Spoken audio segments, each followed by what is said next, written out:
કિશોર કાકા શું થયું યાર, બ્રેકમાં તમે અને કાકી ઝઘડ્યા નથી લા, અમારા ડિસ્કશન જ મોટા અવાજ ના હોય છે. હા ભાઈ, પાર્લામેન્ટ હું થયું પણ? કઈ નહીં, હવે જવા દે ને. ના શું કામ જવા દે, તારો વાંક આવે એટલે જવા દે. અરે એમાં શું થયું? ઉભી રે ના મને કહેવા દે.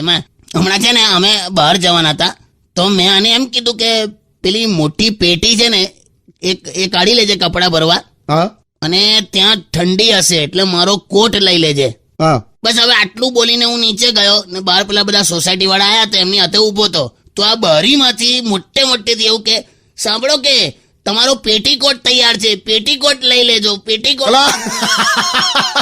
થાય હવે હું થાય હવે, બંને શબ્દો અલગ અલગ છે. પેલા બધા હસી પડ્યા મારા પર, ખબર છે પેટીકોટ પહેરતો હશે એવું ના થયું એમને. સારું, હવે કઈ નહીં, છોડો, હવે ના પહેરશો બસ. હું બોલી કઈ નહીં.